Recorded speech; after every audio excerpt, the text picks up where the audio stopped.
እንግዲህ ተመልካቾቻችን እንደሚታወቀው ከዚህ በፊት በኦንላይን ስራዎች ሰርታችሁ እንዴት ገንዘብ ማግኘት እንደሚችሉ ሰርቻላችሁ ነበር። አሁን ደግሞ የሰራችሁትን ስራ ምን እንደሆነና ምንድነው አዋጭነቱ የሚለውን ይዤላችሁ መጥቻለሁ። እዚህ ላይ የቃጫ ቦርሳ ስራ አሰራር እና የገበያውን ሁኔታ እንዴት አድርገን ሰርተን ትርፍ ማግኘት እንደምንችል ይዤላችሁ ቀርቤያለሁ ማለት ነው። ስለዚህ ተከታተሉን። ይሄኛው የቃጫ ስራ በጣም ያዋጣ ስራ ነው። እንደ ምሳሌ ብንወስድ የግሎባል ማርኬቱ በ2024 843 ሚሊየን ዶላር ነው። ይህንን ማርኬት ይዞት ነበረ ማለት ነው። ይሄ የቃጫ ቦርሳ ስራ ማለት ነው። እና ደግሞ በ2034 990 ሚሊየን በላይ ማርኬት ካፕ ይኖረዋል ተብሎ ነው የሚታሰበው ማለት ነው። ለምንድነው ይህንን ስራ ይዤላችሁ የመጣሁት? አሁን እንደሚታወቀው የፕላስቲክ ቦርሳዎች ከተማ ውስጥ እንዳንጠቀም ተከልክለናል። ስለዚህ ይሄኛው ሪዩዘብል ወይም ደግሞ ድጋሜ መጠቀም ስለምንችል ሪዩዘብል ስለሆነ ሁሉም ሰው ወደዚህ ቦርሳ ስራ ላይ እንዲያዞር ተደርጓል ማለት ነው። ስለዚህ አንደኛው ዌስቴጁን ይቀንሳል። ሁለተኛ ደግሞ የኢንቫይሮመንታል ዲግራዴሽን የምንለው ማለት ነው ስለሚታደስ ተሰርቶ ስለ ሪዩዘብል ስለሆነ ኢንቫይሮመንቱ ላይ ጉዳት ስለማያደርስ ነው ማለት ነው። እና ደግሞ ይህንን የቃጫ ቦርሳ ተጠቃሚዎች እነማን ናቸው ብለን ብናስብ በአሁኑ ጊዜ ልጆች የስኩል ቦርሳቸውን የትምህርት ቦርሳቸውን ይዞ በዚህ መጠቀም ይችላሉ። ሁለተኛ ደግሞ ሴቶች ወደ ስራ ሲሄዱ ይህንን ቦርሳ መጠቀም ይችላሉ። ሌላ ደግሞ በቫኬሽን ጊዜ ይህንን ቦርሳ መጠቀም የሚችሉ ሰዎች ብዙ ናቸው ማለት ነው። ሌላ ደግሞ አንዳንድ ቦታዎች የኬክ የሚሰራባቸው ዳቦ የሚደፋባቸው ቦታዎች ላይ ይህንን ቦርሳ በስፋት ይጠቀማሉ ማለት ነው። ስለዚህ ይሄ ቦርሳ በጣም አዋጪ የሆነ ስራ ነውና እናንተም አይታችሁ ይሄንን ስራ በማሽን እና በሃንድ መሰራት ስለሚችል አይታችሁ መጀመርና መስራት ትችላላችሁ።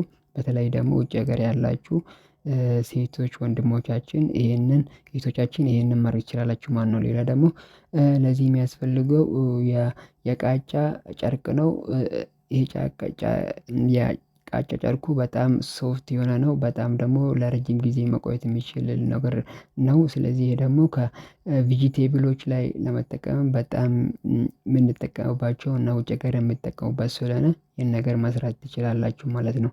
ይሄንን ለመስራት ደግሞ አንደኛ የሚያስፈልገው ከከተማ ወጥተን 200 መሬት 200 ካሬ መሬት ከገዛን እዛ ላይ ሰርተን በአጭር ጊዜ ልንለወጥ የምንችልበት ስራ ነውና እናንተም ሞክሩትና እስቲ እናንተም አሰሳ አድርጉ ነው የምለው። ሌላ ደግሞ ይሄንን ደግሞ ራው ማቴሪያል ይሄንን ለመስራት የምንጠቀማቸው ግብአቶች ምንድን ናቸው የሚለውን እናያለን። አንደኛ ላይ ማቅለሚያዎች ያስፈልጉናል ዳይፍስታ የሚሉት። ሁለተኛ ደግሞ የቃጫ ጨርቅ ያስፈልገናል።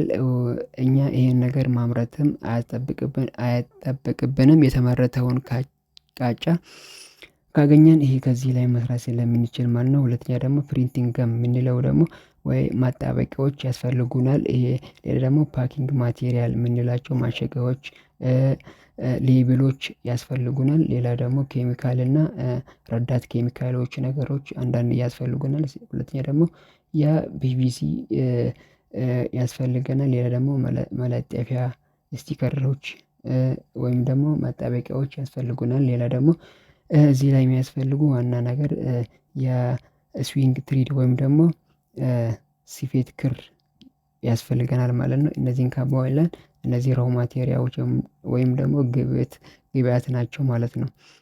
ሌላ ደግሞ የምናየው ማሽነሪ ነው። ማሽነሪው ደግሞ እስካሁን በኢትዮጵያ ውስጥ እስከ 130 እስከ 150 ሺህ የሚገኝ ማሽን ነው። ሌላም ደግሞ የሚቀንስና ከዛ በላይ የሚጨምር አለ። ከዛ በተጨማሪ ደግሞ ሁለት የእንጨት ፕሪንቲንግ ቴብል ያስፈልገናል። ሌላ ደግሞ የፕላስቲክ ራበሮች 5 ያስፈልጉናል። ሌላ ደግሞ የበርሜል 2 በርሜል ውሃ የምናጠራቅምበት ያስፈልገናል። ሌላ ደግሞ ቱቦ ያስፈልገናል። ማንኪያዎች ይህንን ቀለሞችን እና ኬሚካሎችን ምናዋህድበት ያስፈልጉናል። ሌላ ደግሞ ትልቅ ኩባያዎች ያስፈልጉናል። ትላልቅ የሆኑ ኩባያዎች ይህንን ቀለሞችን ምንለዋወጥበት ወይም ደግሞ ሚክስ የምናደርግበት ማለት ነው። ሌላ ደግሞ ባልዲ ያስፈልገናል። 1-2 ባልዲ ያስፈልገናል። ሌላ ደግሞ ገመድ ያስፈልገናል። ይሄ ገመድ ምንድነው? ይሄንን ቃጫ ገመድ እንዲተሳሰሩ አንድ ላይ እንዲደረጉ የሚያደርግልን ነው ማለት ነው። ሌላኛው ደግሞ እንደዛው ምንፍቅበት ነገር ይህንን ምንፍቅበት ነገር ስቱልሶች ወይም ደግሞ አሁንም መቀሶች ያስፈልጉናል። እና ደግሞ ሜዠሪንግ ቴፕ የምንላቸው ምንለካባቸው እቃዎችም ያስፈልጉናል ማለት ነው። ሌላ ደግሞ ማቅለሚያ ብያቸዋለሁ። ሌላ ኮቴጅ ወይም ደግሞ ኮቴጅ የምንላቸው ያስፈልጉናል ማለት ነው። ሌላው ደግሞ የሚያስፈልጉን ጎጆ እንፋሎት ምናምን የምንጠቀምበት አንድ የሆነች ክፍል ታስፈልገናለች በትንሹ ማለት ነው። አንድ ክፍል ታስፈልገናለች። 2 የ እንጨት ቴብል ያስፈልገናል እና ደግሞ አንድ ደግሞ የምንቆራርጥበት ቴብል ያስፈልገናል ማለት ነው። ሌላ ደግሞ ወሳኙ ነገር ምንድነው? ኤሌክትሪክ መኖር አለበት እዛ አካባቢ ላይ በማሽኑ ከተጠቀምን ማለት ነው። ኤሌክትሪኩ መኖር አለበት። ኤሌክትሪኩ ካለ በጣም በአጭር እና በቀላሉ መሰራት ይቻላል። ሌላ ደግሞ ክርና ሽቦ ማሽን ያስፈልገናል ማለት ነው። እነዚህ በጣም ወሳኝ የሆኑ ነገሮች እና ኮስቱን አውጥተን መስራት የምንችለው ነገር ነው። ሌላኛው ደግሞ ማንፓወር ነው። ሁማን ካፒታል የምንለው ይሄንን ስራ ለመስራት ስንት ሰው ነው? ወይም ደግሞ ስንት ሰዎች ያስፈልጉናል የምንለው አንድ ሰው ማኔጀር ያስፈልገናል። አንድ ሰው እንደ ማኔጀርነት ይቆጠራል ወይ ደግሞ ባለቤቱ ወይ ደግሞ ባለቤቷ እንደ ማኔጀር ወይም ደግሞ ሱፐርቫይዘር ለስራ የሰራች እየመጡ ሱፐርቫይዘር የሚያደርጉ ያስፈልጉናል ማለት ነው። ሌላ ደግሞ አካውንታንት እና ሴል ማንስ አንዳንድ ያስፈልጉናል። ዲዛይነር ደግሞ የሚያወጣልን ወይ ደግሞ እኛ ማውጣት እንችላለን። እስከዛ እኛ ማውጣት እንችላለን ወይ ደግሞ ዲዛይነሮችን የሚያወጣልን ሰው ያስፈልገናል። ሌላ ደግሞ ይሄንን ነገር የሚቆራርጥልን አንድ ሰው በማሽኑ የሚቆራርጥልን ይሄንን ቃጫውን የቃጫውን ጨርቅ የሚቆራርጥልን ሰው ያስፈልገናል አንድ ሰው። ሁለተኛ ደግሞ ስቲቺንግ ማሽን ኦፕሬተር እነዚህ ክርና ሽቦዎችን ኦፕሬት የሚያደርግ ሰው አንድ ወይም ደግሞ 2 ሰው ያስፈልገናል። ደግሞ ስኪልድ ወይም ደግሞ የተማረ 2 ሰው እና ያልተማረ 2 ሰው ብናደርግ እስከ 10 እና ከ5 በላይ የሰው ሀይል ያስፈልገናል ማለት ነው። እነዚህ የሰው ሀይል እዚህ ሀገራችን ውስጥ በጣም ቺፕ ስለሆነ በጣም ርካሽ ስለሆነ በቀን እስከ ከ500 እስከ 1000 የሚሰሩ አሉ። ስለዚህ በቀላሉ ይሄንን ሰርተን መለወጥ የምንችልበት እድል አለ ማለት ነው። ሌላ ደግሞ ባጀቱን ብናይ ይሄኛው ደግሞ ባጀቱን ብናይ በዶላር ነው። በዶላር ከ7500 ወይም ደግሞ በእኛ ብር ከ800,000 እስከ 900,000 ብር በጀት ያለን ሰዎች እና እስከ 500 እስከ 800,000 ወይም ደግሞ ከ800 እስከ 900,000 ብር ያለን ይሄንን ነገር ላይ ባጀት ይበቃናል። አቭሬጁ ደግሞ እስከ 500,000 ብር ከያዝን ይሄንን ስራ መስራት እንችላለን ማለት ነው። ይሄንን ደግሞ ፕሮፊት ማርጂኑን ስናይ የትርፉን ማርጂን ስናይ እንደሚታወቀው ያው በጣም እያደገ የመጣ ስራ ነው ብያችኋለሁ። ስለዚህ ፐርሰንቱ የፕሮፊት ፐርሰንቱ ከ20 እስከ 25% ነው የሚሆነው ማለት ነው። ይሄም በጣም ትልቅ ነው ማለት ነው። በጣም ትልቅ ነው። ስለዚህ ማርኬቲንግ ስትራቴጂውን ደግሞ ስናየው እዚህ አካባቢ ላይ ደግሞ ማርኬቲንግ ስትራቴጂ እንዴት ነው የምናደርገው ብለን ስናስብ አንደኛ ወርድ ኦፍ ማውዝ ነው የምንጠቀመው በአፋችን ነው የምናስታውቀው። ሁለተኛ ላይ ደግሞ ዌብሳይቶችን ዲቨሎፕ ማድረግ ዌብሳይቱን ከዲቨሎፕ ካደረግን ደግሞ በራሳችን ብራንድ አድርገን እዚህ ላይ ማስታወቅ እንችላለን። ሌላ ደግሞ የውጭ ገበያዎችን መከታተል ነው። ውጭ ገበያ አንድ ሱቅ ብቻ ተከራይተን ሳይሆን ውጭ ገበያዎች ላይ ዞር ዞር እያልን የነዚህን እቃዎች ላይ ለሱቆች እያከፋፈልን ለሱፐር ማርኬቶች እያከፋፈልን መስራት እንችላለን። ሌላኛው ደግሞ ሶሻል ማርኬቲንግ ላይ መስራት ይቻላል ማለት ነው። ሌላ ደግሞ ሜጀር ፌስቲቫል ወይም ደግሞ ፌስቲቫሎች ሲኖሩ በአመት በዓል ሲኖሩ የሆነ ባዛሮች ሲኖሩ እዛ ላይ ይዘን ሄደን እነዚህን እቃዎችን ማስተዋወቅና መሸጥ እንችላለን። ሌላ ደግሞ ወሳኙ ኦንላይን ሾፒንግ ሳይት ከፍተን በኦንላይን እነዚህን እቃዎች እያስተዋወቅን መሸጥ እንችላለን ማለት ነው።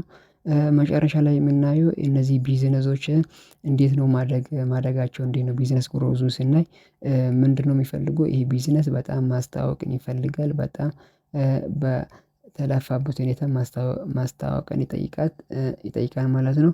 ሌላ ደግሞ እዚህ ላይ ቢዝነሳችን እንዲያድግ ሌላ ተጨማሪ እቃዎችን አዳዲስ እቃዎችን መስራት እንደ ዋሌት እንደ ውሃዎችን ወደ ውስጥ የማያስገባ ወይም ደግሞ ዋተር ሬዚስታንስ የሆኑ ባጎች እና የሌዲስ ሃንድ ባግ የሴቶችን ሃንድ ቦርሳዎችን ጨማምረን ከሰራን በጣም የሚያዋጣ ስራ ነው ማለት ነው። ሌላ ደግሞ